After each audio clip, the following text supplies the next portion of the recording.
Asia cup শিরোপা জিতে মাঠ ছেড়েছে ভারত, তবে ট্রফি ছাড়াই।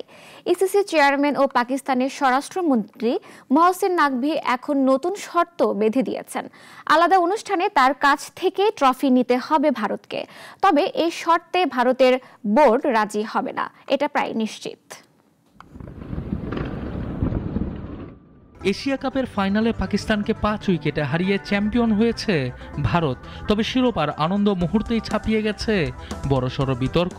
জয় পেয়েও হাতে ওঠেনি চ্যাম্পিয়ন ট্রফি।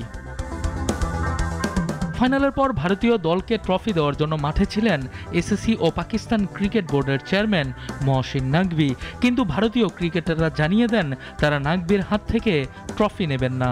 এক পর্যায়ে নাকভি ক্ষুব্ধ হয়ে ট্রফি নিয়েই মাঠ ছাড়েন। পরবর্তীতে জানা যায় ট্রফি এখন দুবাইয়ে এসএসির সদর দফতরে রাখা হয়েছে। আয়োজকরা জানিয়েছে ভারত চাইলে ট্রফি পেতে পারে, তবে সেটি সরাসরি নাকভির হাতেই নিতে হবে। এজন্য বিশেষ অনুষ্ঠান আয়োজনেরও প্রস্তাব দেওয়া হয়েছে। তবে বিসিসিআই এর বর্তমান অবস্থানে এমন অনুষ্ঠানের সম্ভাবনা নেই বললেই মনে করা হচ্ছে। বোর্ডের সচিব দেবজিৎ শকিয়া অভিযোগ করেন, নাকভি আসলে ট্রফি নিয়ে পালিয়েছেন। একই দাবি ভারতের কাপ্তানেরও। ফাইনাল ম্যাচে দুই দলের খেলোয়াড়দের মধ্যে হাত মেলানো হয়নি, বরং মাঠে একাধিকবার দেখা গেছে উত্তেজনা। খেলোয়াড়দের কিছু উদযাপনও হয়েছে বিতর্কিত। রাজনৈতিক সম্পর্কের টানাপোড়েনের ছাপ পড়েছে ক্রিকেটেও।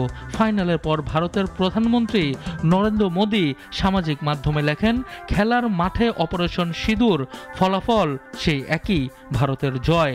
তার জবাবে পাকিস্তানের স্বরাষ্ট্রমন্ত্রী নাকভি লিখেছেন, যুদ্ধকে গর্ব মনে করলে মনে রাখবেন পাকিস্তানের কাছে আপনারা ইতিহাসে লজ্জাজনকভাবে হেরেছেন। সানি আহমেদ, নাগরিক।